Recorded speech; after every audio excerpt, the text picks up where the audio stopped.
Hello, everyone. Welcome to today's webcast. I'm the moderator, Krista Prokos. Before we get started, I want to let you know that you can submit questions for today's presenter by typing them into the Q&A panel at any time. We'll collect them and address them at the end of the presentation. Now, I'd like to introduce our presenter. We're happy to have with us today Nathan Sneller. Nathan is an application engineer at Fisher Unitech and our ambassador of simulation. He believes anyone can use simulation tools, whether you have experience or not. Nathan, take it away. Oh, thanks, Krista, and good morning, everyone, and thanks for joining in. Today we're going to explore some of the simulation abilities within SOLIDWORKS Premium and some that are in Simulation Professional and Premium. We're going to do it by examining a very old mechanism, a mechanical governor developed by James Watt the same year the Constitution was being ratified, and that was based on a design 200 or 300 years older used in windmill applications. But it's kind of fun. So as Krista said, I'm Nathan Sneller. I'm a mechanical engineer, a SOLIDWORKS expert, and the ambassador of Sim here. I've been using SOLIDWORKS since 2004, been teaching at a community college since 2009, and spent 10 years running a electromechanical engineering firm. Went over that, what my role is, didn't I? So I'm also here to help our SOLIDWORKS users solve design and manufacturing issues through the use of simulation software. With my background in product development, I'm also available as a resource for new product development needs. I'm not designing your products for you or competing with you, but I'm here to help you review the products you've designed or are designing. I can help with selecting manufacturing processes, materials, vendors, or just be a sounding board for whatever idea you're trying to solve today. On that note, my email is always open, so send me a note if you need some help or just want to talk engineering. Moving on here, we'll be covering this Watt generator. When I was at MSU studying mechanical engineering, it seems like most of what we studied was steam. I don't really know why. I guess it's classical mechanical engineering, but kind of seems 2 centuries too late. But ever since then, I've had a bit of interest in it. I've designed a few small steam engines with my students at Grand Rapids Community College. Today, we're going to discuss this governor. First, I'll give you the background on it, why it was needed, the concept behind it.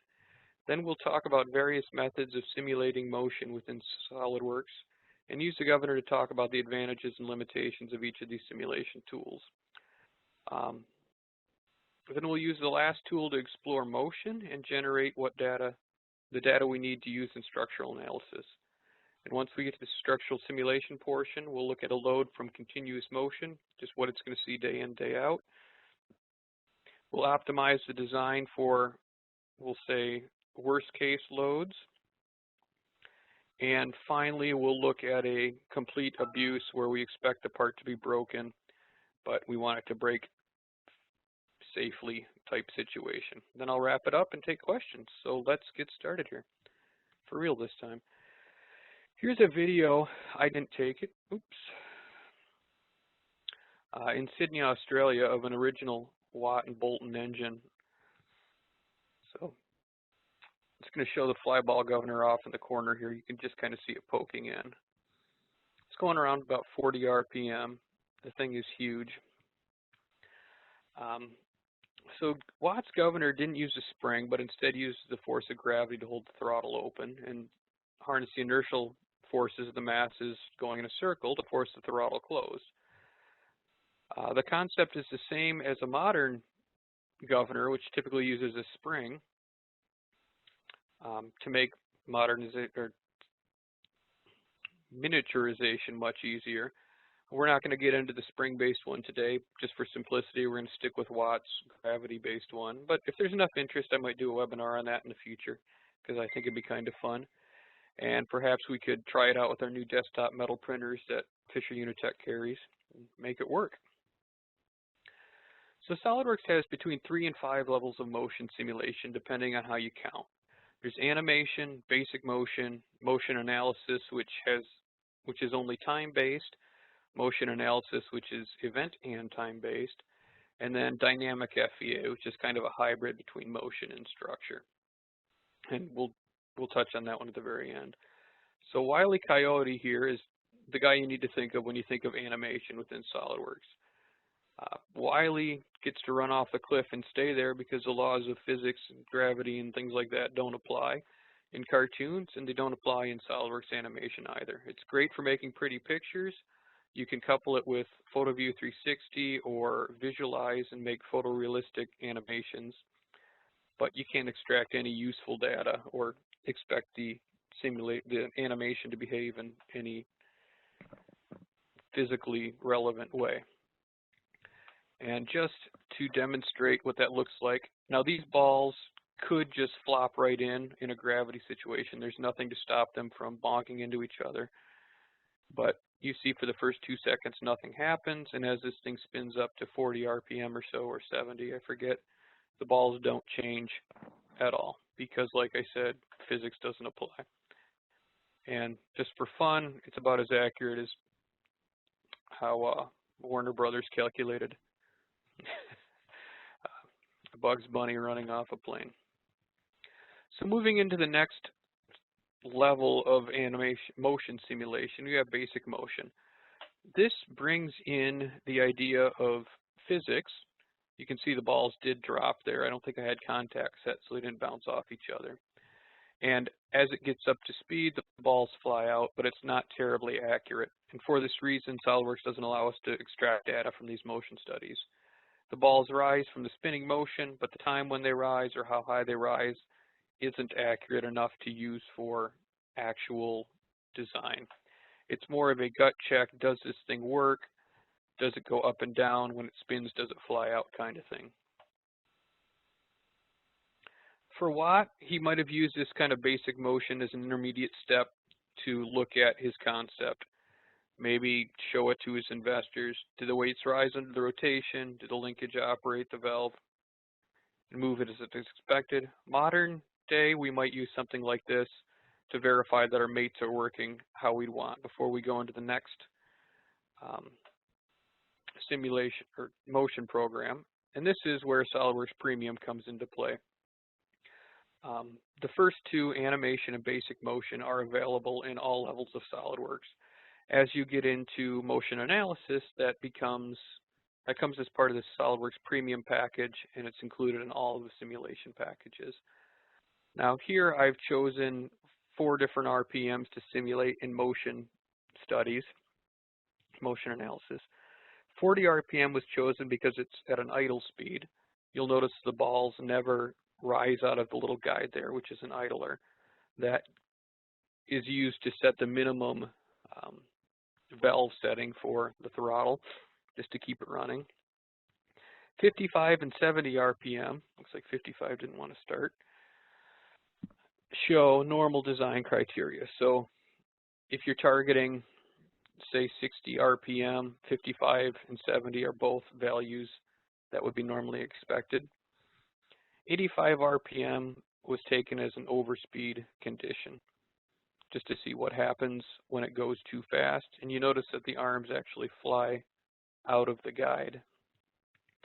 And we'll take that into consideration in our last step, where we look at our failure conditions.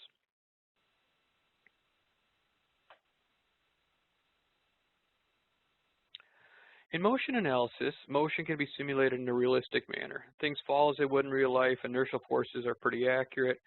Here we can begin to get an accurate idea of what angle these arms will rise to at a given RPM. Something that makes sense if you think about it, but doesn't seem intuitive, at least to me, is that the mass of the balls in this design are essentially irrelevant to determining the speed at which the governor is going to rotate. Because the gravity is the only force, well, let me rephrase that. Because gravity is an acceleration, and you get an acceleration from the rotational motion, as the mass increases or decreases, those accelerations remain the same. The only way to adjust the speed is to adjust the arm length. The mass does, however, play a part in how quickly the system responds to a change in velocity or how sensitive it is. Like I said, it wasn't intuitive to me. It wasn't until I started playing with it in simulation or in SOLIDWORKS motion analysis that I realized, oh, hey, that's right. It doesn't matter what weight those balls are. So the data we've extracted here that's important is the 71-degree angle, and that is the angle that the two arms have between each other as it spins up to speed at a steady state of, I think I'm at 70 RPM here. And then also the reaction force, and that was the force that the ball is exerting on the arm. How hard is it pulling off the arm, or how hard is the arm pulling to keep the ball in place? And that's around 8 pounds in this iteration. I've done a few, so it might not match up exactly with our next couple of slides, but it's close. So the last piece of this puzzle that we're going to examine today is the structural component of Watt's governor. Motion calculates everything as a rigid body. If you imagine a rubber band in SOLIDWORKS Motion, it always stays the same shape. You pull on it and it moves, and that's it. If you imagine that rubber band in a structural analysis or SOLIDWORKS simulation, when you pull it, it doesn't move, it stretches.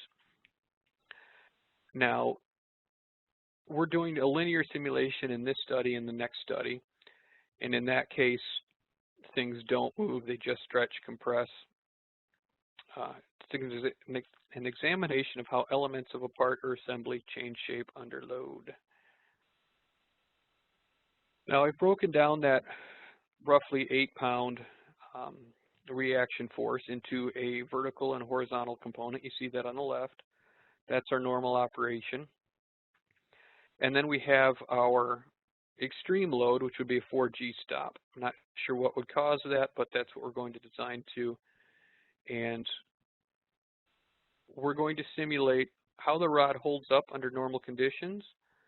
We're going to optimize the design for that 4G deceleration. Make sure we have enough material, but not too much. And then, as I talked about before, we're going to see what happens when the machine stops way too fast. In any normal design process, these would be iterative. You'd look at one and then the next and then the next, circle back until all of them made you happy. This time we're only going to go through each one once for the sake of time. So here I've simplified the model as much as I possibly can. I've taken the weight out and just represented it as a force.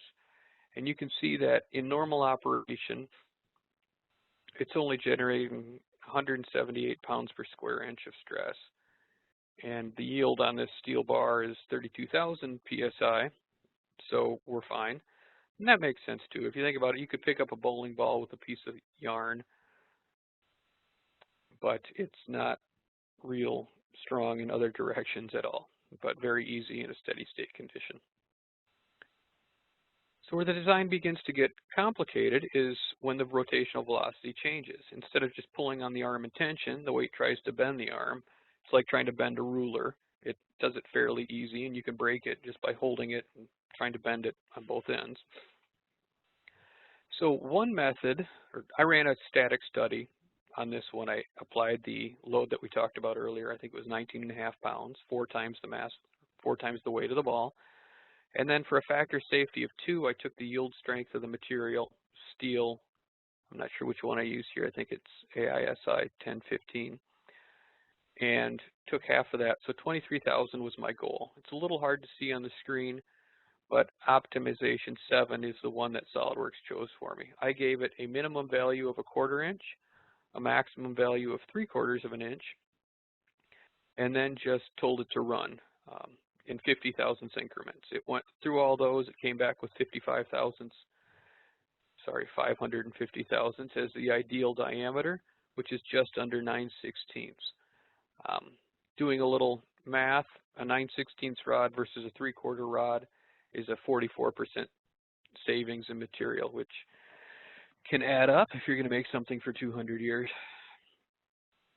Now, the final one that I wanted to talk to you about, and this is available in SOLIDWORKS Premium, or Simulation Premium.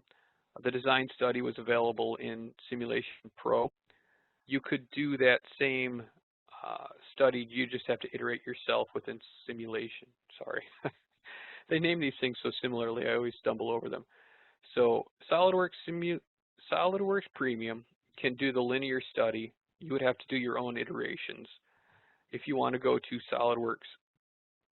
Simulation Professional, it will do that iteration for you and come back and say 0.55 inches is ideal. If you want to look at how this thing is going to bend and what it's going to look like after it bends, you're looking at Simulation Premium, our highest end simulation product. So let's run this study a second here. You see that as it comes to a 10G stop, that ball swings forward, it bends the material, it goes out 9 inches, and then it kind of springs back to 7 inches. My theory on what would happen in this is if something broke and the machine were able to freewheel up over 85 RPM where it leaves the guides, and then the chain falls off and gets caught in something. Not a completely unreasonable idea. We want to check and see what's going to happen, because if this ball or this arm breaks and the ball goes flying across the factory, that looks remarkably like a cannonball. But if it just bends and it has to be replaced, that's completely acceptable. And I would say in this case that a 10G stop, it bends, the part's broken, but nobody got killed. I did a few studies before this one. I think I started at 15G, and around 12G it breaks off and goes flying through the factory. So if 10G is your worst case, I think you're fine. So moving on to the conclusion. Today we had a little fun looking at a very old technology through very modern software. We were able to model the motion of James Watt's flyball governor, extract data from that animation or that motion simulation, and use that data and the simulation